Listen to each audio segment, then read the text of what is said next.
Hello everyone and welcome back again to our channel in the strangers. So काफ़ी students ने मेरे को message करके बोला to make a video on pedigree analysis.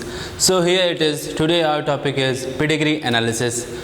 ये topic सबको पता है, हर साल इससे क्वेश्चन आता ही है, हर साल इससे क्वेश्चन आता है। हर साल बहुत सारे स्टूडेंट्स को इस टॉपिक में प्रॉब्लम भी होता है, प्रॉब्लम होना भी चाहिए। क्यों? क्योंकि एनसीईआरटी ने पेडिग्री एनालिसिस के बारे में क्या दिया है, एनसीईआरटी ने पेडिग्री एनालिसिस डेफिनेशन दे दिया है कि किस लिए यूज़ होता है, और फिर पेडिग्री एनालिसिस के 2 डायग्राम्स दे दिए हैं। बट एनसीईआरटी ने हमें सॉल्व करना नहीं सिखाया है। जैसा हमारे एग्जाम्स में क्वेश्चन आता है, हमें पेडिग्री एनालिसिस को पहचान के आंसर करना होता है कि ये किस टाइप की डिजीज़ को शो कर रहा है, autosomal recessive dominant, sex linked recessive dominant, ये सारी चीज़ें एग्जाम में पूछी जाती हैं। तो हम लोग क्या करेंगे, इन चीज़ों को भी सीखेंगे, बहुत ही बेसिक तरीके से सीखेंगे। सबसे पहले क्या देखना है हमें, सबसे पहले हमें देखना है एक डायग्राम है, पेडिग्री का डायग्राम तो देखेंगे। उससे पहले हमें क्या करना है, एक डेफिनेशन दिया गया है यहाँ बोर्ड पे, बहुत ही अच्छे से डेफिनेशन दिया गया है पेडिग्री एनालिसिस का, that it is a family tree which is used to detect inheritance pattern of a genetically transmitted disease और कैरेक्टर। ये एक तरह का फैमिली ट्री रिप्रेजेंट करता है पेडिग्री एनालिसिस, जो किसी जेनेटिकली ट्रांसमिटेड डिजीज़ के इनहेरिटेंस पैटर्न के स्टडी में यूज़ आता है। अब जेनेटिकली ट्रांसमिटेड डिजीज़ कौन कौन से हैं, सबने नाम सुन रखा होगा क्या, dwarfism, albinism, colour blindness, haemophilia, ये सारे डिजीज़ कैसे हैं, कलर ब्लाइंडनेस डिजीज, ये सारे डिजीज़ कैसे हैं, ये सभी जेनेटिकली ट्रांसमिटेड डिजीज़ हैं। इनके स्टडी को क्या यूज़, इनके स्टडी के लिए हम क्या यूज़ करते हैं, पेडिग्री एनालिसिस के लिए। फिर सेकंड पॉइंट क्या दिया गया, it helps in developing a better future by tracking down the past history. इसका मतलब कि पेडिग्री एनालिसिस हेल्प कराता है एक अच्छा फ्यूचर क्रिएट करने में। कैसे? अब हमें किसी डिजीज़ का इनहेरिटेंस पैटर्न पता है कि ये किस प्रोबेबिलिटी में शो हो रहा है, प्रोजेनीज में, तो हम जो भी फोर्थ कमिंग पेरेंट्स हैं उन्हें क्या होगा, आने वाले प्रोजेनीज के डिजीज़ होने के चांसेस का पता होगा, तो एक better future we can create. Then last point जो हमारा एग्जाम में क्वेश्चन भी पूछा जा सकता है, ये है कि the first affected member of a family is called, यानी पेडिग्री एनालिसिस का जो भी पहला अफेक्टेड मेंबर किसी पेडिग्री एनालिसिस किसी फैमिली ट्री का होगा, उसे हम बोलते हैं प्रोबैंड्स। प्रोबैंड्स किसी भी पेडिग्री एनालिसिस का फर्स्ट अफेक्टेड मेंबर को हम क्या बोलते हैं, प्रोबैंड्स बोलते हैं। ये हमारे एग्जाम में पूछे जाने की चांसेस है, डेफिनेशन वगैरह तो आएगा नहीं। फिर कुछ सिंबल्स यूज़ होते हैं, एनसीईआरटी में भी सिंबल्स दिए गए हैं कि क्या क्या सिंबल्स यूज़ होते हैं पेडिग्री एनालिसिस का। बहुत रेयर चांसेस है कि एग्जाम में सिंबल से क्वेश्चन आ जाए, यानी मैच द कॉलम टाइप की क्वेश्चन आ जाए कि सिंबल दिया है, उसे हमें रिकॉग्नाइज करना है कि ये किस कंडीशन को रिप्रेजेंट कर रहा है। तो एक बार जल्दी जल्दी हम लोग सिंबल को भी रिवाइज कर लेते हैं। एक स्क्वायर बॉक्स है, उसका मतलब नॉर्मल मेल, सर्कल है तो नॉर्मल फीमेल। अगर वही स्क्वायर बॉक्स कलर्ड है, सर्कल कलर्ड है, तो इसका मतलब अफेक्टेड मेल या अफेक्टेड फीमेल, या डिजीज्ड मेल या डिजीज फीमेल हम लोग बोल सकते हैं। देन एक डायमंड शेप बॉक्स है, तो इसका मतलब क्या है, it implies that sex is unspecified, हमें पता नहीं ये मेल है या ये फीमेल है। आगे बात करेंगे, हाफ सर्कल या हाफ स्क्वायर बॉक्स अगर कलर्ड है, तो इसका मतलब क्या है, ये रिप्रेजेंट करेगा heterozygous condition for what, for autosomal recessive disease, यानी हेट्रोजाइगस कंडीशन किसी ऑटोसोमल डिजीज़ के लिए। अब इसका मतलब, अब अगर हम लोग ए से किसी डिजीज़ को रिप्रेजेंट करते हैं तो ये कौन सी कंडीशन शो करेगा, हेट्रोजाइगस कंडीशन शो करेगा, यानी एक कैपिटल ए अलील होगा, एक अलील होगा स्मॉल ए वाला। नेक्स्ट हमारा क्या रिप्रेजेंट कर रहा है, ये है कैरियर फीमेल। जैसा याद होगा कि कलर ब्लाइंडनेस में हमने पढ़ा है, कलर ब्लाइंडनेस कैसा होता है, एक एक्स लिंक्ड रिसेसिव डिजीज़ होता है। बट फीमेल्स में ये डिजीज़ कॉज करने के लिए दोनों ही क्रोमोसोम पे, दोनों ही एक्स क्रोमोसोम पे क्या होना चाहिए, वो एक्स लिंक्ड डिजीज़ प्रेजेंट होना चाहिए। और अगर सिर्फ एक ही एक्स क्रोमोसोम पे कलर ब्लाइंडनेस वाला जीन प्रेजेंट है तो इसका मतलब ऐसी फीमेल्स क्या होंगी, डिजीज़ के लिए कैरियर होंगी, क्योंकि ये डिजीज़ रिसेसिव है। इनके अंदर ये डिजीज़ शो नहीं करेगा, but they can carry this disease and pass on to their progenies, ये अपने प्रोजेनीज को ये डिजीज़ पास ऑन कर सकती हैं। देन नेक्स्ट ये डायग्राम एनसीईआरटी में नहीं दिया गया है, क्या, एक straight line then dot, it represents stillbirth और अबॉर्शन। ये क्या रिप्रेजेंट करता है, स्टिल बर्थ एंड अबॉर्शन। फिर नेक्स्ट क्या है, अगर स्क्वायर बॉक्स या सर्कल को कट किया, सिंगल लाइन या डबल लाइन से भी कहीं कहीं कट किया रहता है, तो ये रिप्रेजेंट कर रहा है क्या, उस इंडिविजुअल की डेथ हो गई। नेक्स्ट ये क्या है, स्क्वायर बॉक्स और सर्कल को आपस में कनेक्ट करने का मतलब यहाँ पे हम एक मेल इंडिविजुअल और फीमेल इंडिविजुअल के बीच मेटिंग को शो कर रहे हैं। और अगर डबल लाइन से कनेक्ट किया गया है तो इसका मतलब क्या है, consanguineous mating, which means mating between two closely related individuals. दो ऐसे इंडिविजुअल जो क्लोजली रिलेटेड हो, यानी सेम एंसेस्ट्रल लाइन से दोनों का डेवलपमेंट हुआ, सेम एंसेस्ट्रल से दोनों आए हो, इनके बीच के मेटिंग को हम क्या बोलते हैं, कंसंजेनियस मेटिंग, क्लोजली रिलेटेड मेटिंग। फिर एनसीईआरटी में ये नहीं दिया गया है मोनोजाइगोटिक ट्विंस और डाइजाइगोटिक ट्विंस। मोनोजाइगोटिक ट्विंस याद होगा, इसे हम लोग और क्या बोलते हैं, इसे हम लोग बोलते हैं आइडेंटिकल ट्विंस। इनका डेवलपमेंट कैसे होता है थोड़ा सा मैं बताना चाहूँगा। इनका डेवलपमेंट एक ही एग आगे चल के क्या बना देता है, दो अलग अलग एम्ब्रियो बनाता है। एक ही एग आगे चल के डिवीजन के थ्रू दो अलग अलग एम्ब्रियो बनाता है।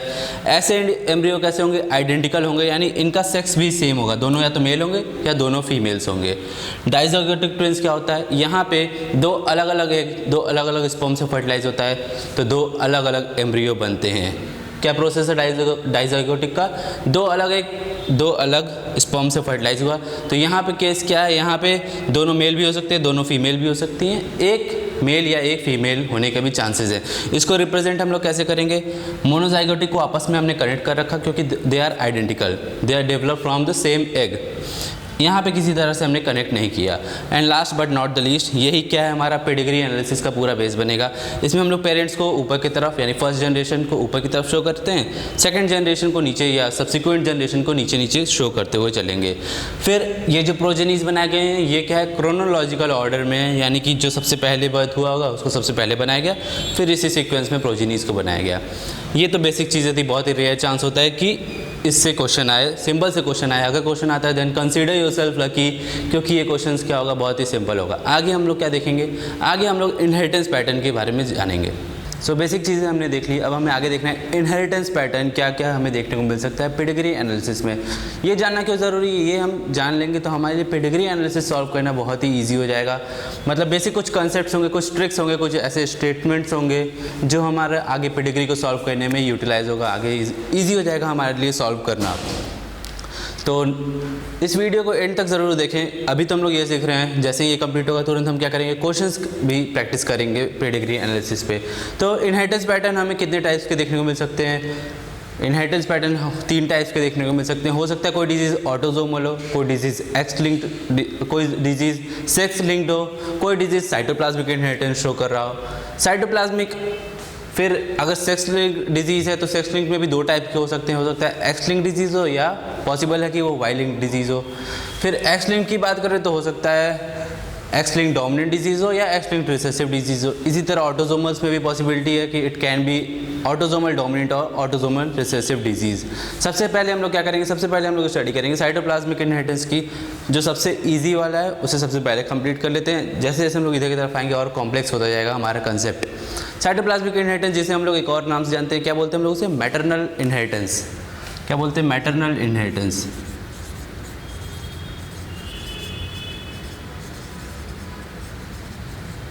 मैटरनल इनहेरिटेंस क्यों बोलते हैं, क्योंकि हमें पता है रिप्रोडक्शन में हमने पढ़ा है जो भी जाइगोट होता है उसको अपना साइटोप्लाज्म कहाँ से मिलता है।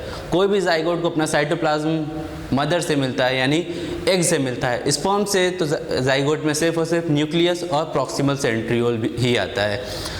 थोड़ा सा रिप्रोडक्शन का मैं कॉन्सेप्ट रिवाइज करना चाहूँगा कि स्पर्म से सिर्फ और सिर्फ न्यूक्लियस और प्रॉक्सिमल सेंट्रियोल ही ट्रांसफ़र होता है, बाकी सब कुछ स्पर्म का डीजनरेट हो जाता है। न्यूक्लियस और प्रॉक्सिमल सेंट्रियोल ही क्यों बचे, न्यूक्लियस का काम क्या है, जेनेटिक मटेरियल यानी डीएनए का ट्रांसफ़र कराना। प्रॉक्सिमल सेंट्रियोल का काम है जाइगोट के अंदर आगे क्लीवेज डिवीजन स्टार्ट कराना। तो एक क्वेश्चन हमारा यहाँ से भी रिप्रोडक्शन से भी क्या बना कि प्रॉक्सिमल सेंट्रियोल ही वो रीज़न है जिसकी वजह से जाइगोट के अंदर क्लीवेज डिवीजन स्टार्ट होता है।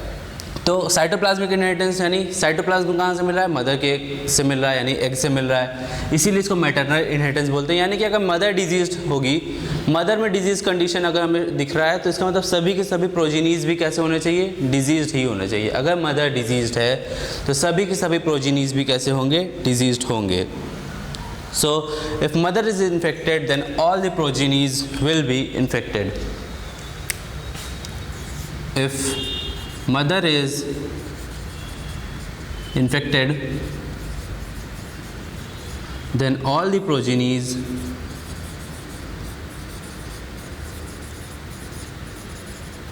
will be infected. सभी प्रोजीनीज भी कैसे होंगे, इन्फेक्टेड होंगे। ये हो गया हमारा साइटोप्लाज्मिक इनहेरिटेंस, बहुत ही सिंपल ऐसे पहचानने का, भी तो हम लोग क्वेश्चंस भी करने वाले हैं आगे। सेकंड टाइप हमारा क्या है, Y link disease. Y link disease क्या है, यानी वाई क्रोमोसोम पे कोई डिजीज़ का जीन प्रेजेंट है, तो ऐसे डिजीज़ का इनहेरिटेंस पैटर्न क्या होगा। अब हमें पता है किसी भी प्रोजेनी में वाई क्रोमोसोम से कहाँ से मिलता है, अपने फादर से मिलता है। यानी किसी भी मेल को अपना वाई क्रोमोसोम कहाँ से मिलता है, अपने फादर से वो इनहेरिट करता है। इसका मतलब वाई लिंक डिजीज़ का ट्रांसफ़र हमेशा मेल टू मेल ट्रांसफ़र होगा। जब भी वाई लिंक डिजीज़ कोई होगा वो सिर्फ और सिर्फ मेल्स में ही प्रेजेंट होगा, क्योंकि वाई क्रोमोसोम सिर्फ मेल्स में जाता है और मेल्स को अपना वाई क्रोमोसोम कहाँ से मिलता है, अपने फादर से मिलता है। इस तरह के इनहेरिटेंस को हम लोग क्या बोलते हैं, होलोएंड्रिक। होलोएंड्रिक इनहेरिटेंस ये कहाँ ट्रांसफ़र होता है, मेल टू मेल, सिर्फ मेल्स में देखने को मिलेगा। होलोएंड्रिक समझ सकते हैं, एंड्रिक वर्ड किसके लिए यूज़ हुआ है, मेल्स के लिए यूज़ हुआ है, जैसे एंड्रोशियम यानी male reproductive organ of a flower. इसी तरह होलोएंड्रिक। सेकंड पॉइंट हमारा क्या था, सेकंड पॉइंट था हमारा वाई लिंक डिजीज़ के बारे में। दो सिंपल चीज़ें हो गई। अब हमारा मेन टॉपिक आता है सेक्स लिंक्ड में। अगर कोई डिजीज़ एक्स लिंक्ड है तो एक्स लिंक्ड है तो क्या दो पॉसिबिलिटी हमारे सामने हो रही हैं, एक्स लिंक्ड डोमिनेंट डिजीज़ या एक्स लिंक्ड रिसेसिव डिजीज़। सबसे पहले हम लोग किसकी बात करेंगे, एक्स लिंक्ड रिसेसिव डिजीज़ की। अब यहाँ से थोड़ा कॉम्प्लेक्सिटी भी बढ़ रही है, तो हम क्या करेंगे, यहाँ से हम जीनोटाइप की भी स्टडी करना स्टार्ट करेंगे, यानी उस डिजीज़ का जीनोटाइप भी हम लोग देखेंगे। रिसेसिव को हमने किससे रिप्रेजेंट किया, एक्स स्मॉल ए। डोमिनेंट को किससे रिप्रेजेंट किया, एक्स कैपिटल ए। तो हम लोग क्या करेंगे, सबसे पहले हम लोग यहाँ पे इन इंडिविजुअल्स का जीनोटाइप देखेंगे। अगर फीमेल इंडिविजुअल है तो क्या क्या पॉसिबल जीनोटाइप्स हो सकते हैं। यहाँ पे हो सकता है वो फीमेल एक्स कैपिटल ए हो, पहला। सेकंड हो सकता है वो female X capital A X small A हो, या थर्ड चांस है एक्स स्मॉल ए हो। ये तीन पॉसिबिलिटीज़ है फीमेल्स में। मेल्स में क्या क्या पॉसिबिलिटी है ऐसे इंडिविजुअल्स की, यानी एक्स लिंक्ड रिसेसिव की। मेल्स में पॉसिबिलिटी है X capital A Y, X small a Y, यही दो पॉसिबिलिटी मेल्स में। अब कंडीशन क्या क्या शो करेगा। अब एक्स लिंक्ड रिसेसिव डिजीज़ है। रिसेसिव डिजीज़ अपने आप को एक्सप्रेस कब करेगा, जब वो होमोजाइगस रिसेसिव दोनों ही क्रोमोसोम पे प्रेजेंट होंगे, यानी दोनों ही क्रोमोसोम पे होमोजाइगस रिसेसिव एलील प्रेजेंट है, यानी दोनों ही एक्स स्मॉल ए वाले प्रेजेंट होंगे, तभी क्या होगा, फीमेल्स में डिजीज़ एक्सप्रेस होगा। मेल्स में तो एक ही प्रेजेंट है तब भी एक्सप्रेस कर सकता है, क्योंकि मेल्स में एक ही एक्स क्रोमोसोम प्रेजेंट है। तो ये इंडिविजुअल्स, ये फीमेल्स कैसी होंगी, डिजीज्ड होंगी। ये दोनों फीमेल्स नॉर्मल होंगी, ये मेल नॉर्मल होगा, ये मेल डिजीज्ड होगा। डिजीज्ड बोले या अफेक्टेड होगा। अब हमें क्या पता चला, हमें जीनोटाइप का पता चल गया यहाँ से। अब कुछ स्टेटमेंट्स में बताऊँगा जो कि हमारा ट्रिक एक तरह से बोल सकते हैं, जो हमारे पे डिग्री सॉल्व करने में हेल्प कराएगा। बट ये ट्रिक्स, ये statement are only useful only when you know the basics. हमें बेसिक्स पता होगा तभी हमारे लिए ट्रिक्स समझना या ट्रिक्स से क्वेश्चंस को सॉल्व करना हमारे लिए तब ज़्यादा ईजी होगा। तो पहला स्टेटमेंट हम लोग देखते हैं क्या है। पहला स्टेटमेंट है male are more affected than females. ऐसा डिजीज़ मेल्स में ज़्यादा देखने को मिलता है, फीमेल्स में कम, क्योंकि मेल्स में डिजीज़ कंडीशन होने के लिए सिर्फ एक ही एक्स स्मॉल ए प्रेजेंट होना चाहिए। फीमेल्स में दोनों जब तक नहीं प्रेजेंट होंगी तब तक वो फीमेल्स डिजीज़ नहीं होंगी। देख सकते हैं हम लोग मेल्स में 50% चांस है कि मेल्स ऐसे हों अफेक्टेड हों, फीमेल्स में 1/3 चांस है, यानी 33% चांस है कि ऐसे फीमेल्स अफेक्टेड हों। यानी males are more affected than females in X linked recessive disease. पहला स्टेटमेंट हमारा क्या मिला हमें, males are more affected than females.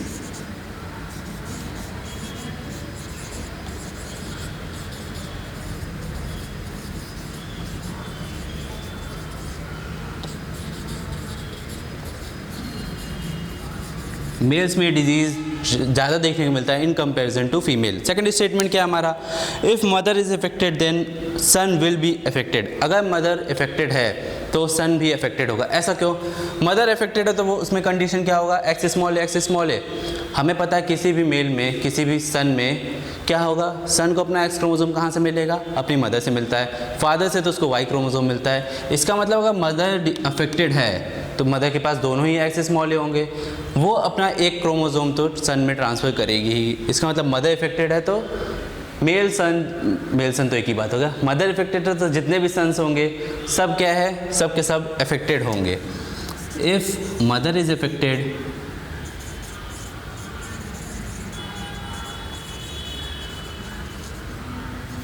then all the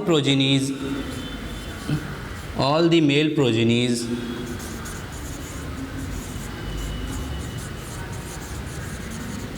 will be affected. सभी मेल प्रोजेनीज कैसे होंगे, अफेक्टेड होंगे, क्योंकि मदर से उसे एक एक्स स्मॉल ए ज़रूरी है और एक ही एक्स स्मॉल ए मेल्स में डिजीज़ कंडीशन शो करने लगेगा. देन सेकंड स्टेटमेंट क्या है हमारा, थर्ड स्टेटमेंट क्या है हमारा, if father is normal then daughters can never be affected. अगर फादर नॉर्मल है तो डॉटर्स अफेक्टेड नहीं हो सकती. ऐसा क्यों?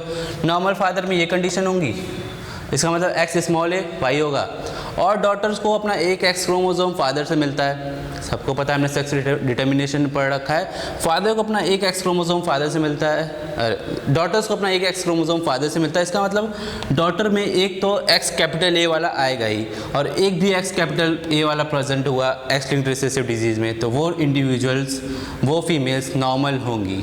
आई होप सबको यहाँ समझ में आ रहा होगा कि डॉटर्स कभी भी अफेक्टेड नहीं हो सकती अगर मेल कैसा है, अगर उनका फादर कैसा है, नॉर्मल है, क्योंकि नॉर्मल फादर में एक्स कैपिटल ए प्रेजेंट है. डॉटर्स में एक भी कैपिटल ए प्रेजेंट हुआ तो वो डॉटर्स कैसी होंगी, नॉर्मल होंगी. तो नेक्स्ट पॉइंट क्या है, नेक्स्ट पॉइंट है हमारा, if father is normal then daughters can never be affected. If father is normal then father can never, if daughter is normal, if father is normal, then daughters can never be affected.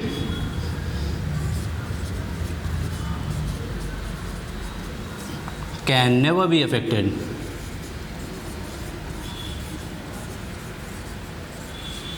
Then daughters can never be affected. I hope आप लोग ये सभी चीज़ें अपने साथ साथ note down करते हुए चल रहे होंगे. ये चीज़ें भी हमें आगे बहुत काम आने वाली हैं. ये हो गया x linked recessive disease. Second क्या है, एक्स लिंक्ड डोमिनेंट डिजीज़. यहाँ पे भी हम क्या करेंगे, यहाँ पे सबसे पहले हम जीनोटाइप की स्टडी करेंगे, क्या क्या पॉसिबल जीनोटाइप्स यहाँ पे भी बन रहे हैं. फीमेल में पहले स्टडी करते हैं हम लोग. फीमेल में पॉसिबल जीनोटाइप है एक्स कैपिटल ए या X capital A X small A. Third type है फीमेल में एक्स स्मॉल ए. मेल्स में क्या क्या पॉसिबिलिटी है, यहाँ पे मेल्स में हमारे लिए पॉसिबिलिटी है एक्स कैपिटल ए वाई या x small a Y. Mails में दो ही चांसेस हैं हमेशा. फिर अब देखेंगे एक डिजीज़ कैसा है, एक्स लिंक्ड डोमिनेंट डिजीज़ है. डोमिनेंट है तो हेट्रोजाइगस कंडीशन में भी अपने आप को एक्सप्रेस करेगा. डोमिनेंस कंडीशन अपने आप को हेट्रोजाइगस कंडीशन में भी एक्सप्रेस करेगा डोमिनेंट डिजीज़. तो इसका मतलब अब क्या होगा, अब ये दोनों इंडिविजुअल कैसे होंगे, डिजीज़ड होंगी. ये दोनों फीमेल सब कैसी होंगी, डिजीज़ड होंगी. एक भी एक्स क्रोमोसोम प्रेजेंट है तो डिजीज़ड होंगी या अफेक्टेड होंगी. ये फीमेल्स कैसे होंगी, नॉर्मल होंगी, क्योंकि क्या है यहाँ एक्स कैपिटल ए प्रेजेंट नहीं है. ये मेल अफेक्टेड होगा, ये मेल नॉर्मल होगा. ये हमने क्या कर लिया, जीनोटाइप की स्टडी कर ली. अब जैसे हमने एक्स लिंक्ड रिसेसिव में कुछ स्टेटमेंट्स देखे, आगे काम आएंगे. हम एक्स लिंक्ड डोमिनेंट्स में भी कुछ स्टेटमेंट्स ऐसे ही स्टडी करने वाले हैं. पहला स्टेटमेंट क्या है, if father is affected then all the daughters will be affected. अगर फादर अफेक्टेड है तो सभी डॉटर्स कैसी होंगी, अफेक्टेड होंगी. ऐसा क्यों, फादर में एक्स कैपिटल ए प्रेजेंट है तो वो अपना एक एक्स कैपिटल ए, डॉटर के एक एक्स क्रोमोसोम तो फादर से ही आता है. डॉटर का एक एक्स क्रोमोसोम फादर से मिलता है, एक मदर से मिलता है. इसका मतलब फादर में अगर एक एक्स कैपिटल ए प्रेजेंट है तो सभी की सभी डॉटर्स कैसी होंगी, अफेक्टेड होंगी. सभी डॉटर्स क्यों अफेक्टेड होंगी, क्योंकि एक भी एक्स कैपिटल ए प्रेजेंट होने से क्या होगा, डिजीज़ कंडीशन शो होगा. क्योंकि ये हम किसकी स्टडी कर रहे हैं, autosomal sex linked dominant disease की स्टडी कर रहे हैं. स्टेटमेंट क्या था हमारा, if father is affected then all the daughters will be affected. If father is affected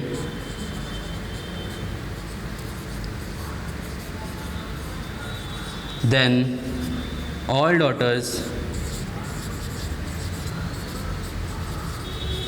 will be affected. क्योंकि डॉटर्स में अब एक एक्स कैपिटल ए ज़रूर जाएगा. सेकेंड स्टेटमेंट क्या है, if mother is normal then son can never be affected. इसका मतलब नॉर्मल मदर की कंडीशन क्या है, दोनों एक्स स्मॉल ए है, ऑटोजोम सेक्स लिंक डोमिनेंस की बात कर रहे हैं तो नॉर्मल मदर में दोनों ही एक्स स्मॉल प्रेजेंट होंगे।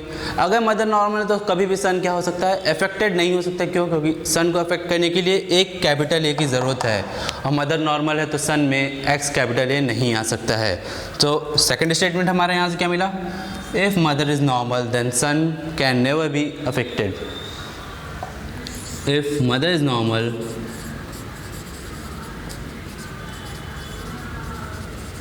then sun can never be affected.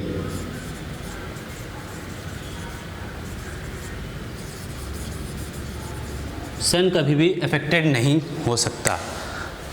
अब क्या हो गया, हमने सेक्स लिंक पढ़ लिया, सेक्स लिंक में वाई लिंक भी देख लिया, एक्स लिंक भी देख लिया। एक हमारे पास सामने यहाँ क्या आया, वाई लिंक डिजीज़ कैसे होते हैं, होलो एंड्रिक होते हैं, यानी हमेशा मेल्स टू मेल्स ट्रांसफ़र होते हैं।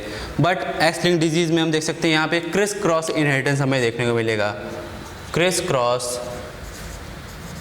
इनहेरिटेंस। क्रिस क्रॉस इनहेरिटेंस याद हो तो कुछ इस तरह से होता है, एक मेल प्रोजेनी है, एक फीमेल प्रोजेनी, एक मेल प्रोजेनी है। अगर इनका चाइल्ड कैसा होता है, मेल होता है, यानी इनका सन होता है, तो उसको वाई क्रोमोसोम कहाँ से मिलेगा, अपने फादर से मिलेगा। उसको एक्स क्रोमोसोम अपनी मदर से मिलेगा। अगर मेल प्रोजेनी होता, इनकी अगर डॉटर होगी तो डॉटर को एक एक्स क्रोमोसोम मदर से मिलेगा, सेकंड एक्स क्रोमोसोम फादर से होगा। तो किस टाइप का पैटर्न बन रहा है, ये पैटर्न बन रहा है हमारा क्रिस क्रॉस इनहेरिटेंस। फिर वाई लिंक्ड हमारा होलो एंड्रिक था, सिर्फ मेल टू मेल ट्रांसफ़र हो रहा था। बट एक्स लिंक्ड डिजीज़ हमारे क्रिस क्रॉस इनहेरिटेंस शो करते हैं। आगे हमें क्या देखना है, एक्स लिंक में दोनों टाइप होगा, रिसेसिव डोमिनेंट। अब हमें ऑटोजोमल की स्टडी करनी है। ऑटोजोमल में हम किसी भी मेल या फीमेल की बात नहीं करेंगे, क्योंकि ऑटोजोम्स मेल और फीमेल दोनों में ही सेम होते हैं। They are not sex chromosome, हम यहाँ ऑटोजोम्स की बात कर रहे हैं। कैपिटल ए से हमने डोमिनेंस को दिखाया, स्मॉल ए से रिसेसिव को दिखाया। वापस से क्या करेंगे, यहाँ पर हम लोग जीनोटाइप देखेंगे। जीनोटाइप क्या क्या हो सकता है, कैपिटल ए कैपिटल हो सकता है, कैपिटल ए स्मॉल ए हो सकता है, और स्मॉल ए हो सकता है। ये तीन टाइप के जीनोटाइप्स यहाँ पॉसिबल हैं। बात करेंगे रिसेसिव डिजीज़ है तो अपने आप को होमोजाइगस रिसेसिव स्टेट में ही ये एक्सप्रेस कर पाएगा, यानी ये इंडिविजुअल क्या होंगे, अफेक्टेड होंगे। और ये इंडिविजुअल्स कैसे होंगे, नॉर्मल होंगे, क्योंकि एक ही एक क्रोमोसोम यहाँ पे स्मॉल ए क्रोमोसोम प्रेजेंट है। जब तक दोनों स्मॉल ए नहीं होंगे अफेक्टेड नहीं होंगे। तो यहाँ पे भी हम क्या देखेंगे, कुछ स्टेटमेंट्स देखेंगे। पहला स्टेटमेंट हमारा क्या है, children of unaffected parents might get affected. ऐसा भी हो सकता है कि पेरेंट्स अनअफेक्टेड हो बट उनके चिल्ड्रेंस कैसे हों, अफेक्टेड हो जाएं। कैसे पॉसिबल है, मान लेते हैं हम लोग पेरेंट्स का जीनोटाइप क्या है। Let's suppose that the genotype of parent is capital A small A. ये क्या है, दो पेरेंट्स का जीनोटाइप है। ये दोनों पेरेंट्स कैसे हैं, नॉर्मल हैं। अभी देखा हमने, ये दोनों पेरेंट्स नॉर्मल हैं। रिसेसिव डिजीज़ की बात हो रही है, बट पॉसिबिलिटी है कि इनका प्रोजेनी कैपिटल ए भी हो, या कैपिटल ए स्मॉल ए भी हो, या स्मॉल ए भी हो सकता है। अगर स्मॉल ए वाला कंडीशन आया तो अफेक्टेड हो जाएगा ना। तो स्टेटमेंट क्या था हमारा, स्टेटमेंट था हमारा children of unaffected parents might be affected. Chances हैं कि ये अफेक्टेड हो सकते हैं। चिल्ड्रेन ऑफ अनअफेक्टेड पेरेंट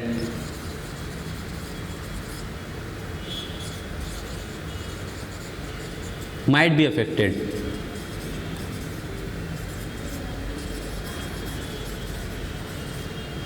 ऐसा कंपल्सरी नहीं कि वो अफेक्टेड होंगी, बट चांसेस हैं कि वो अफेक्टेड हो सकते हैं।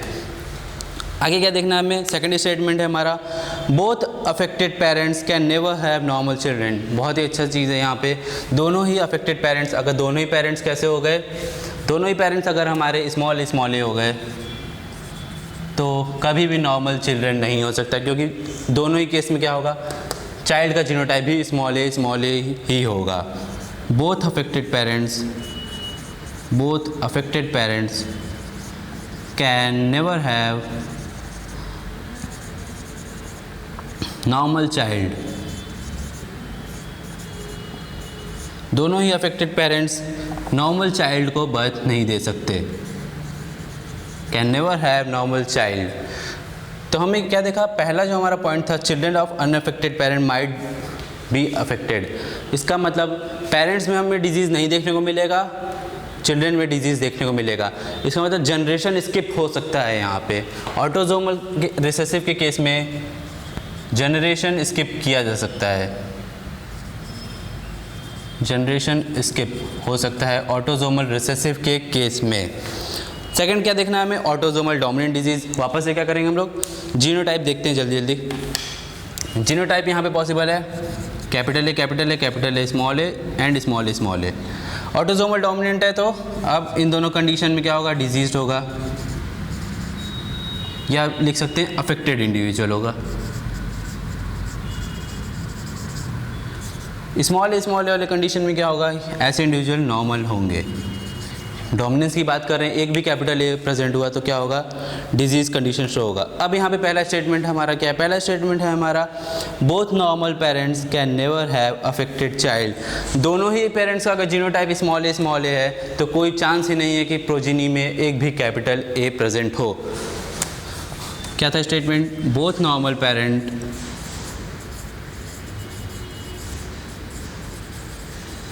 Can never have affected child.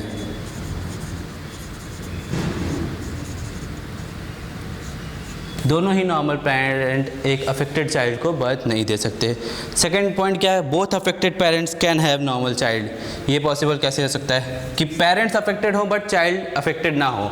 वापस ये केस है, अब डोमिनेंस की बात कर रहे हैं तो ये पेरेंट भी अफेक्टेड होगा, ये पेरेंट भी अफेक्टेड होगा, क्योंकि एक कैपिटल ए ज़रूरी है। बट ऐसा पॉसिबल है कि ये नॉर्मल चाइल्ड को बर्थ दे सकते हैं, स्मॉल ए आने का चांस है, तो स्मॉल ए हमारा क्या है, नॉर्मल चाइल्ड हो सकता है। तो both affected parents can have normal child, both affected parents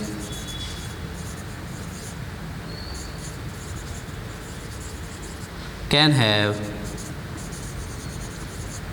normal child. So ये क्या हुआ, इससे हमने सारे स्टेटमेंट या सारे ट्रिक्स हमने देख लिए। But these tricks are only useful when you know the basics. ये ट्रिक्स तभी यूज़फुल होंगे जब हमें क्या है, बेसिक्स पता होगा। सो आई होप आप लोगों ने इसे नोट किया होगा, और you can also take screenshot. But I always prefer कि खुद से नोट करने से हर बार जब भी आप लिखेंगे तो क्या होगा, हर बार सोचेंगे तो चीज़ें और अच्छे से क्लियर होगी, हमें अच्छे से समझ में आ पाएगा। सो आई होप आप लोगों ने नोट कर लिया होगा या स्क्रीनशॉट ले लिया होगा। आगे हमें क्या देखना है, आगे हम क्वेश्चंस देखेंगे। सो बेसिक चीज़ें हम लोगों ने देख ली। आगे हमें क्या करना है, एक पेडिग्री एनालिसिस हमारे सामने रखा हुआ है, उसे क्या है हमें सॉल्व करके देखना है। कंसेप्ट क्लियर होने का फ़ायदा अब हमें समझ में आएगा। क्वेश्चन सॉल्व करने में देखते हैं कितना मज़ा आने वाला है। स्टार्ट करेंगे क्या, ये एक पेडिग्री एनालिसिस है, देख सकते हैं काफ़ी बड़ा पेडिग्री एनालिसिस है, यानी कि 3 जनरेशन को शो किया गया, first generation, second generation, third generation. कुछ डिजीज़ का पैटर्न अभी कुछ समझ में नहीं आ रहा हमें कुछ दिख रहा है कि ये क्या है, एक मेल डिजीज़ है, फिर उसके 4 प्रोजेनीज हैं, यहाँ पे एक प्रोजेनी डिजीज़ है, एक प्रोजेनी डिजीज़ नहीं है बट उसके भी प्रोजेनी डिजीज़ हैं। अभी क्या है, हमें कुछ पता नहीं कि हम क्वेश्चन स्टार्ट कहाँ से करें। तो सबसे पहले हम क्या चेक करेंगे, हमारे सामने क्या क्या डिजीज़ हो सकती है। साइटोप्लाज्मिक हो सकता है, वाई लिंक्ड हो सकता है, एक्स लिंक्ड हो सकता है, डोमिनेंट हो सकता है, ऑटोसोमल रिसेसिव या ऑटोसोमल डोमिनेंट भी हो सकता है। तो इतनी कंडीशंस हमारे सामने एक एक करके हम क्या करेंगे, चेक करेंगे, क्योंकि ये हमारा पहला क्वेश्चन है इस टॉपिक पे। सबसे पहले हम क्या करेंगे, वापस से बेसिक से स्टार्ट करेंगे। साइटोप्लाज्मिक इनहेरिटेंस है कि नहीं है चेक करने के लिए क्या करेंगे हम लोग, सबसे पहले किसी मदर को देखते हैं। अब ये मदर डिजीज़ है, मदर डिजीज़ है तो अभी हम लोगों ने क्या देखा, अगर साइटोप्लाज्मिक इनहेरिटेंस में if mother is disease then all the progenies will be diseased, क्योंकि सभी प्रोजेनीज को अपना साइटोप्लाज्म कहाँ से मिलेगा, सभी प्रोजेनीज को अपना साइटोप्लाज्म सिर्फ और सिर्फ मदर से मिलता है। फादर से तो उसको बस स्पर्म का न्यूक्लियस और प्रॉक्सिमल सेंट्रियोल मिलता है, यानी कि साइटोप्लाज्मिक इनहेरिटेंस नहीं है, क्योंकि अगर मदर डिजीज़ है तो बाकी के दोनों भी डिजीज्ड होने चाहिए थे। अब सेकेंड हमारा क्या है, वाइलिंग डिजीज़। वाइलिंग डिजीज़ को हम लोग कैसे चेक करेंगे, वाइलिंग डिजीज़ का मतलब कहाँ प्रेजेंट है, वाई क्रोमोसोम पे डिजीज़ प्रेजेंट है। किधर से हम लोग इसको चेक करें, इधर से चेक कर लेते हैं या इधर से भी चेक कर सकते हैं। वाइलिंग डिजीज़ है, इसका मतलब ये पेरेंट एक्स वाई है, वाई पे कुछ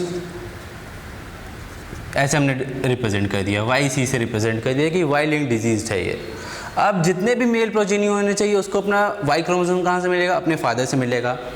इसका मतलब जितने भी मेल प्रोजेनीज होने चाहिए सभी के सभी कैसे होने चाहिए, डिजीज होने चाहिए, बट ऐसा हम लोग नहीं देख रहे हैं। ये दोनों मेल प्रोजेनीज कैसे हैं, नॉर्मल हैं। इसका मतलब ये डिजीज़ वाई लिंक डिजीज़ भी नहीं है। स्टेटमेंट हमारा क्या था, if father is affected then all the male progenies will be affected, यानी एक होलो एंड्रिक टाइप का यहाँ पे क्या होगा, इनहेरिटेंस पैटर्न होगा। दो ऑप्शन तो हमारे एलिमिनेट हो गए, साइटोप्लाज्मिक और वाई लिंक हट गया। अब बचा कि हमारे सामने x linked recessive disease. X linked recessive हम लोग कहाँ से स्टार्ट करें, हम लोग यहाँ से स्टार्ट कर लेते हैं, इस पार्ट से। एक्स लिंक्ड रिसेसिव डिजीज़ है तो फीमेल का यहाँ पे क्या होना चाहिए, फीमेल का जीनोटाइप कुछ ऐसा होना चाहिए, एक्स स्मॉल ए। फीमेल का जीनोटाइप कैसा होना चाहिए, एक्स स्मॉल ए होना चाहिए, और मेल अफेक्टेड नहीं है। इसका मतलब मेल कैसा होगा, मेल भी अफेक्टेड है, तो मेल का जीनोटाइप कैसा होगा, एक्स स्मॉल ए वाई। दोनों ही डिजीज हैं तो दोनों का जीनोटाइप कुछ इस तरह से होगा। अब हम लोग देख रहे हैं यहाँ पे क्या होना चाहिए, जितने भी फीमेल्स होनी चाहिए वो सभी कैसी होनी चाहिए, डिजीज होनी चाहिए थी, क्योंकि उसको एक एक्स क्रोमोसोम तो यहाँ से मिलेगा, सेकंड एक्स क्रोमोसोम यहाँ से आएगा, यानी ये भी डिजीज होनी चाहिए थी, ये तो डिजीज है ही। इनफैक्ट मेल प्रोजेनी भी यहाँ पे डिजीज होना चाहिए, क्योंकि मेल को एक वाई क्रोमोसोम यहाँ से मिलेगा, एक्स क्रोमोसोम यहाँ से मिलेगा, और मेल में अफेक्ट करने के लिए एक ही एक्स स्मॉल ए ज़रूरी है, एक भी प्रेजेंट है तो रिसेसिव कंडीशन शो करेगा।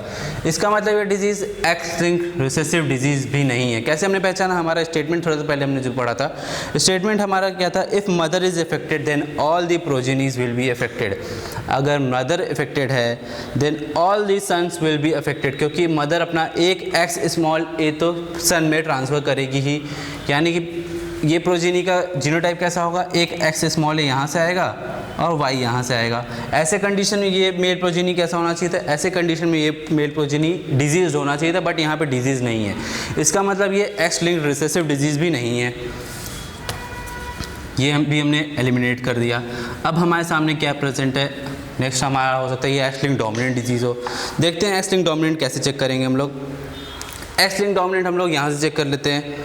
एक्स लिंक्ड डोमिनेंट है तो इसका जीनोटाइप कैसा होना चाहिए, एक्स कैपिटल ए वाई होना चाहिए। इसका जीनोटाइप कैसा होना चाहिए, एक्स स्मॉल ए या एक्स स्मॉल ए होना चाहिए। एक्स स्मॉल ए है तब ये कैसी, ये फीमेल डिजीज़ नहीं है। क्यों, क्योंकि दोनों ही स्मॉल ए वाले हैं और हम डोमिनेंस का स्टडी करने वाले हैं। यहाँ पे नॉर्मल फीमेल का जीनोटाइप ऐसा होगा, डिजीज मेल का जीनोटाइप ऐसा होगा। इसको कन्वीनियंस के लिए हम लोग स्मॉल ए को नहीं लिखते हैं, सिर्फ और सिर्फ एक्स ही रहने देते हैं। मेल में एक्स कैपिटल ए दिखा हमने। अब यहाँ पे क्या होना चाहिए, इसका मतलब जितने भी मेल्स होंगे सभी नॉर्मल होंगे। यहाँ पे जितने भी मेल प्रोजेनी होंगे सभी नॉर्मल होंगे। क्यों, क्योंकि उसको एक एक्स क्रोमोसोम तो यहाँ से आएगा, इस पर कैपिटल ए तो प्रेजेंट है नहीं, एक एक्स यहाँ से आया, एक एक्स यहाँ से आया, वाई इसको मिला, वाई इसको मिला। जितने भी मेल प्रोजेनी होने चाहिए नॉर्मल होने चाहिए, नॉर्मल है भी, यानी हो सकता है ये एक्स लिंक्ड डोमिनेंट डिजीज़ हो। और हम लोग देखेंगे क्या है, जितने भी फीमेल्स होंगी सभी डिजीज़ होंगी, जितनी भी फीमेल्स होंगी सभी डिजीज़ होंगी, क्योंकि फीमेल को अपना एक्स क्रोमोसोम कहाँ से मिलता है, एक एक्स क्रोमोसोम फादर से मिलता है, तो एक फीमेल तो डिजीज़ है, यानी इसका जीनोटाइप क्या होगा, एक्स कैपिटल ए और एक एक्स इसको यहाँ से मिला होगा। बट ये फीमेल हम लोग देख रहे हैं ये डिजीज़ नहीं है, इसका मतलब ये एक्स लिंक्ड डोमिनेंट डिजीज़ भी नहीं है। ये तो हमने बेसिक से किया, बट हमारा स्टेटमेंट अगर हमें याद हो तो क्या था, if father is disease then all the daughters will be diseased. अगर फादर के पास एक्स कैपिटल है तो सभी डॉटर्स कैसी होनी चाहिए, डिजीज़ होनी चाहिए, क्योंकि डोमिनेंट डिजीज़ है। तो एक भी एक्स कैपिटल ए प्रेजेंट हो तो वो फीमेल्स कैसी होंगी, डिजीज्ड होंगी। तो हमारा नेक्स्ट भी एलिमिनेट हो गया, एक्स लिंक्ड डोमिनेंट भी एलिमिनेट हो गया। अब हमारे सामने सिर्फ और सिर्फ दो पॉसिबिलिटी हैं, या तो ये डिजीज़ एक्स लिंक्ड या तो ये डिजीज़ ऑटोसोमल रिसेसिव होगा, या तो ये डिजीज़ कैसा होगा, ऑटोसोमल डोमिनेंट डिजीज़ होगा। एक एक करके देखते हैं क्या, autosomal recessive. Autosomal recessive disease है तो किस कंडीशन में एक्सप्रेस करेगा, जब दोनों ही ये होंगे स्मॉल ए स्मॉल ए स्मॉल ए स्मॉल ए। अगर दोनों ही स्मॉल ए हैं तो कभी भी क्या होगा, नॉर्मल चाइल्ड का बर्थ नहीं हो सकता। दोनों ही पेरेंट डिजीज़ हैं तो नॉर्मल चाइल्ड का बर्थ पॉसिबल ही नहीं है। थोड़े पहले हम लोगों ने स्टेटमेंट भी क्या देखा था ऑटोसोमल रिसेसिव में, both affected parents can never have normal child. दोनों ही अफेक्टेड पेरेंट्स नॉर्मल चाइल्ड को बर्थ नहीं दे सकते अगर ये ऑटोसोमल रिसेसिव डिजीज़ होता। क्यों? क्योंकि स्मॉल स्मॉल इसका भी है, स्मॉल स्मॉल इसका भी है। जब भी गैमेट का फॉर्मेशन होगा हमेशा स्मॉल ए ही आएगा प्रोजेनीज में। तो हमारा नेक्स्ट पॉसिबिलिटी भी क्या हो गया? एलिमिनेट हो गया। ऑटोसोमल रिसेसिव भी नहीं है। अब बचा क्या? एक ही बचा, ऑटोसोमल डोमिनेंट है। ऑटोसोमल डोमिनेंट है बट क्योंकि हम लोग सीख रहे हैं अभी, तो क्या है, हम लोग एक बार प्रूफ करके देख लेते हैं कि ऑटोसोमल डोमिनेंट है या नहीं है। कैसे स्टार्ट करेंगे हम लोग? ये इंडिविजुअल कैसा है? ये इंडिविजुअल नॉर्मल इंडिविजुअल है। ये फीमेल कैसी है? नॉर्मल फीमेल है। तो इसका जीनोटाइप कैसा होगा? स्मॉल स्मॉल ए होगा। ऑटोसोमल डोमिनेंट की हम लोग बात कर रहे हैं। ये मेल कैसा है? ये कैपिटल ए भी हो सकता है, कैपिटल ए स्मॉल ए भी हो सकता है। डोमिनेंट है तो दोनों ही कंडीशन में एक्सप्रेस करेगा। हम लोग देख रहे हैं जितने भी नॉर्मल होंगे उनका जीनोटाइप कैसा होगा? ऐसा होगा। जितने 3 प्रोजेनीज जो कि नॉर्मल हो उनका जीनोटाइप स्मॉल स्मॉल है तभी नॉर्मल होगा। बट एक प्रोजेनी कैसा है? एक प्रोजेनी डिजीज्ड है। इसका मतलब फादर का जीनोटाइप अब कैसा होगा? फादर का जीनोटाइप होमोजाइगस कैपिटल ए नहीं हो सकता। एक स्मॉल ए तो होगा तभी तो दोनों पेरेंट्स मिला के स्मॉल ए प्रोजेनीज को दिए होंगे। एक स्मॉल ए यहाँ से गैमेट बना होगा, यहाँ से गैमेट क्या बना होगा? एक कैपिटल ए भी बन सकता है, एक स्मॉल ए भी बन सकता है। अब वो तो प्रोबेबिलिटी पे डिपेंड करता है कि ये इसको फर्टिलाइज करता है या इसको फर्टिलाइज करता है। इसका मतलब ये इंडिविजुअल कैसा होगा? कैपिटल ए स्मॉल ए, और डिजीज़ होना भी चाहिए, ऑटोसोमल डिजीज़ है। तीनों नॉर्मल है, नॉर्मल हमें पता चल गया। ये इंडिविजुअल अब ये वापस से कैपिटल ए भी हो सकता है, कैपिटल ए स्मॉल ए भी हो सकता है। हमने देखा जो नॉर्मल है उनका स्मॉल जीनोटाइप होगा। एक कैसा है? डिजीज्ड है। नॉर्मल है तो इसका मतलब वापस से ये होमोजाइगस नहीं होगा, फादर इसका होमोजाइगस नहीं होगा, ये हेट्रोजाइगस कंडीशन में ही डिजीज शो कर रहा होगा। एक कैपिटल ए इसने क्या किया होगा? इस वाले को दिया होगा, एक स्मॉल ए यहाँ से आया होगा। अब ये फीमेल कैसी हो गई? डिजीज़ हो गई। बाकी दो नॉर्मल चाइल्ड कैसे आए होंगे? तो यहाँ पे पेरेंट्स का जीनोटाइप क्या था? Capital A small A and capital A small A, इन दोनों की बात कर रहे हैं हम लोग। चांसेस क्या थे प्रोजेनी के? कैपिटल ए बनने की, कैपिटल ए स्मॉल ए बनने की और स्मॉल ए बनने की। तो ये दोनों स्मॉल ए बन गए, ये कैपिटल ए स्मॉल ए ये वाला रह गया। अभी तक क्या है? ऑटोसोमल डोमिनेंट हमने मान के चला, ऑटोसोमल डोमिनेंट हमारा प्रूफ भी हो रहा है। लास्ट देखेंगे स्मॉल ए क्योंकि नॉर्मल है। ये क्या है? कैपिटल ए स्मॉल ए भी हो सकता है, कैपिटल ए भी हो सकता है। वापस ये डिजीज़ है तो स्मॉल ए ये कंडीशन नहीं हो सकती। क्यों नहीं हो सकती? क्योंकि बाकी दोनों कैसे हैं? बाकी दोनों नॉर्मल इंडिविजुअल्स हैं। ये कंडीशन कुछ ऐसी होगी। बाकी दोनों कैसे हैं? नॉर्मल इंडिविजुअल्स हैं, यानी इनके अंदर क्या होगा? स्मॉल ए प्रेजेंट होगा। इनके अंदर क्या होगा? स्मॉल ए प्रेजेंट होगा। इन दोनों का क्या है? जीनोटाइप कंफर्म नहीं है। या तो कैपिटल ए स्मॉल ए भी हो सकता है या इसका जीनोटाइप कंफर्म नहीं है, या तो कैपिटल ए स्मॉल ए भी हो सकता है या दोनों कैपिटल ए वाले भी आ सकते हैं, यानी ये वाला भी आ सकता है। तो देख सकते हैं हम लोग कितना इजी प्रोसेस था जब हमने बेसिक को समझ रखा। एलिमिनेट हम लोग कैसे किए? हमने जो स्टेटमेंट्स पढ़ रखे थे उनकी हेल्प से एलिमिनेट कर रखे। इस क्वेश्चन को करने में टाइम इसलिए लगा क्योंकि हम लोग क्या कर रहे थे? एक तरीके से देख रहे थे। सेकंड क्वेश्चन जो हम लोग करेंगे वो क्या होगा? हम लोग जल्दी जल्दी करके देखेंगे। तो देखते हैं और कुछ क्वेश्चन हमारे सामने। फिर से 2 क्वेश्चन है, 2 अलग अलग पेडिग्री है, एक एक करके एक स्टडी करते हैं।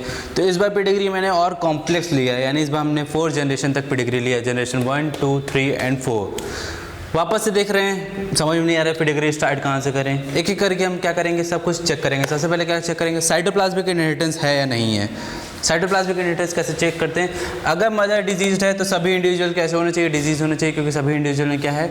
सभी इंडिविजुअल को अपना साइटोप्लाज्म कहाँ से मिलता है? मदर से मिलता है। तो साइटोप्लाज्मिक इनहेरिटेंस नहीं है। जल्दी जल्दी इसलिए कर रहे हैं क्योंकि हमें एग्जाम में तो जल्दी करना है ना, जल्दी जल्दी हम पहचान के एलिमिनेट करते चलेंगे। वाई लिंक्ड है या नहीं है? वाई लिंक्ड होने का मतलब अगर फादर डिजीज है तो सभी मेल प्रोजेनीज डिजीज होने चाहिए। अगर फादर डिजीज है तो सभी मेल प्रोजेनी डिजीज होने चाहिए। ये मेल प्रोजेनी नॉर्मल है, इसका मतलब ये वाई लिंक्ड डिजीज भी नहीं है। अब बात करेंगे एक्स लिंक्ड रिसेसिव की। किसकी? X linked recessive. कहाँ से स्टार्ट करेंगे हम लोग? यहाँ से स्टार्ट कर लेते हैं। यहाँ से हम लोग स्टार्ट करेंगे एक्स लिंक्ड रिसेसिव डिजीज के लिए। देख सकते हैं यहाँ पे इसका जीनोटाइप कैसा होना चाहिए? फीमेल है तो एक्स ए होना चाहिए, मेल है तो एक्स कैपिटल ए नहीं लिख के मैं बस नॉर्मली एक्स लिख के छोड़ दिया। यहाँ पे क्या क्या कंडीशन यहाँ हो सकती हैं? यहाँ पे हमारा कुछ कंडीशन इस तरह से बन रहा है। अब यहाँ पे हमने कुछ देर पहले एक स्टेटमेंट लिखा था एक्स लिंक्ड रिसेसिव के लिए, is if mother is affected then all son will be affected.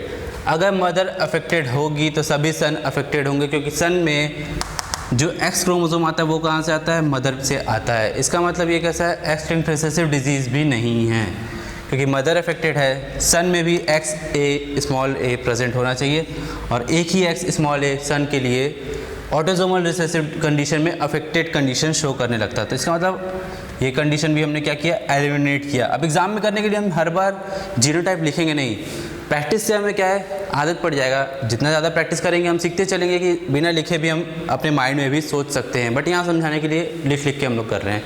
फिर एक्स लिंक डोमिनेंट है या नहीं है। एक्स लिंक डोमिनेंट हम लोग कहाँ से चेक करेंगे, यहाँ से चेक कर लेते हैं। एक्स लिंक डोमिनेंट है तो इसका मतलब ऐसा कुछ कंडीशन होगा मेल में और फीमेल में एक्स एक्स, यानी कैपिटल ए वाला कंडीशन नहीं होगा।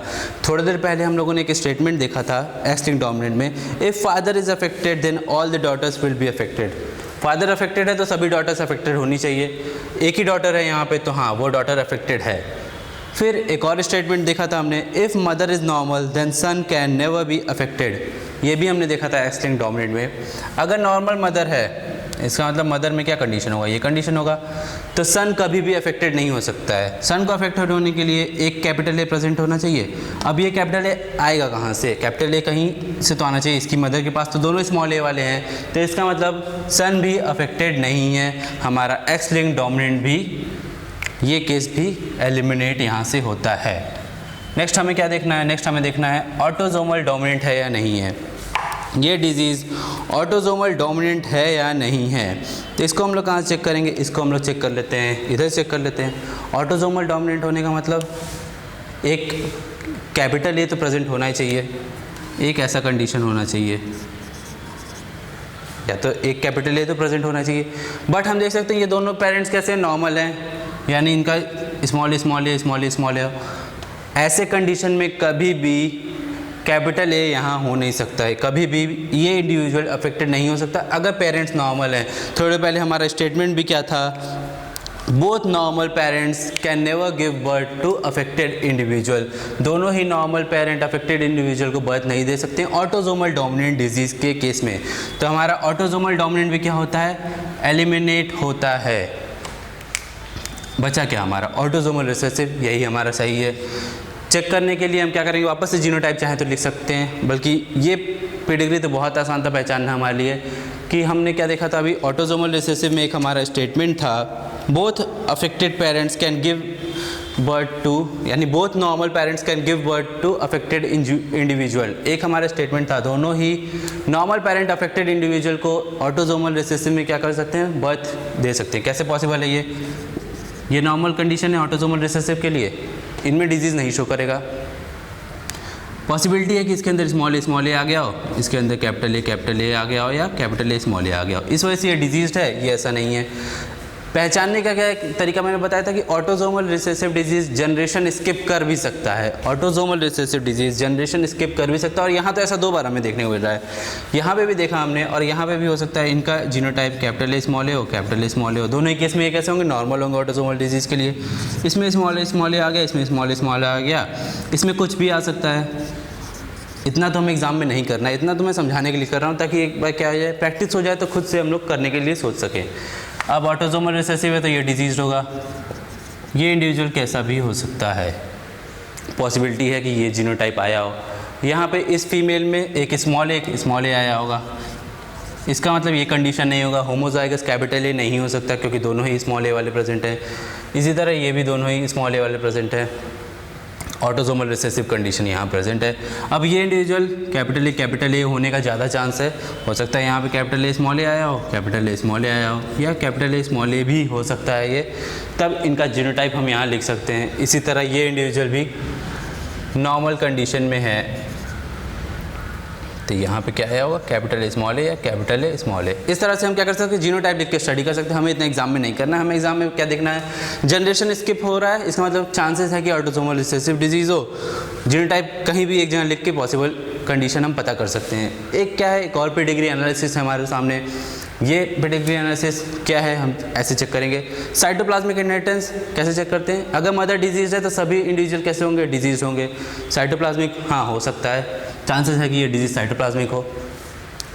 वाई लिंक कैसे चेक करते हैं, वाई लिंक हम लोग चेक करते हैं, अगर फादर डिजीज है तो सभी मेल कैसे हो, डिजीज होंगे। अगर वाई लिंक्ड है तो सभी मेल कैसे हैं, डिजीज होंगे, लेकिन तब फीमेल डिजीज़ नहीं होगी। अगर ये वाई लिंक्ड डिजीज़ है तो फीमेल को डिजीज़ नहीं होना चाहिए था, क्योंकि फीमेल्स में वाई क्रोमोसोम होता ही नहीं है, इसका मतलब वाई लिंक्ड ये नहीं है।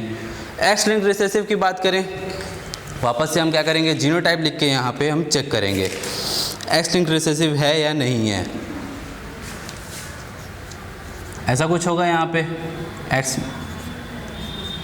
ऐसा कुछ होगा हमारा जीनोटाइप। इसमें हर बार पॉसिबिलिटी है कि वो मेल हो या फीमेल हो, डिजीज़ आ सकता है। एक्स स्मॉल ए यहाँ से आ गया होगा, यहाँ पे सॉरी ये क्या है, वाई है, यहाँ पे क्या है, एक्स स्मॉल ए। ऐसा क्या है, ये हो सकता है कि एक्स लिंक्ड रिसेसिव हो, ये तो एक पॉसिबिलिटी है। फिर आगे क्या कर सकते हैं, एक्स लिंक्ड डोमिनेंस कैसे चेक करेंगे। अब हर बार डोमिनेंस के लिए X capital A Y, X capital A X या एक्स कैपिटल ए भी हो सकता है। ऐसे कंडीशन में भी सभी इंडिविजुअल कैसे होंगे, डिजीज़ हो सकते हैं, यानी एक्स लिंक्ड डोमिनेंस भी हमारा सही आंसर है। नेक्स्ट क्या देखना है, ऑटोसोमल डोमिनेंट। ऑटोसोमल डोमिनेंट हम लोग कैसे चेक करेंगे। अब नॉर्मल पेरेंट, दोनों ही पेरेंट कैसे हैं, डिजीज़ हैं, पॉसिबिलिटी क्या है, ऐसा कुछ जीनोटाइप होने के लिए। ऐसे कंडीशन में भी सभी इंडिविजुअल डिजीज़ हो सकते हैं, यानी एक्स लिंक्ड डोमिनेंस भी पॉसिबल है। लास्ट क्या बचा हमारा, x linked recessive. Parents x linked recessive के लिए अगर डिजीज़ है तो उनका जीनोटाइप क्या होगा, स्मॉल ए। ऐसे कंडीशन में भी सारे के सारे प्रोजेनीज कैसे होंगे, डिजीज होंगे। तो ये पेडिग्री मैंने इसलिए बताया ताकि हमें ये भी पता चले more than one answer is also correct. ऐसा भी एग्जाम में हो सकता है, अच्छे क्वेश्चन अगर होंगे तो एक से ज़्यादा ऑप्शन भी हमारा करेक्ट हो सकता है। So as you all can see how easy it was, but it will just require some practicing. जितना ज़्यादा प्रैक्टिस करेंगे उतने ज़्यादा हमारे लिए ईजी होता रहेगा। So you all can become pro in doing pedigree analysis. Pedigree analysis हमारे लिए सॉल्व करना बहुत ही ईजी हो जाएगा। सो होपफुली इस वीडियो देखने के बाद पेडिग्री से रिलेटेड जितने भी आपके डाउट्स होंगे वो सभी क्लियर होंगे। एक और वीडियो हमारा होगा, उसमें हम क्या करेंगे, प्रीवियस ईयर क्वेश्चंस जितने भी पेडिग्री पे आए हुए हैं, नीट में, एम्स में, जहाँ पे भी, उन सभी क्वेश्चंस को डिस्कस करेंगे। एनसीईआरटी में 2 पेडिग्रीज दी गई, उनको भी हम लोग पढ़ेंगे। नेक्स्ट वीडियो में वो सारी चीज़ें देखेंगे। तब तक के लिए thank you so much, see you all in our next video.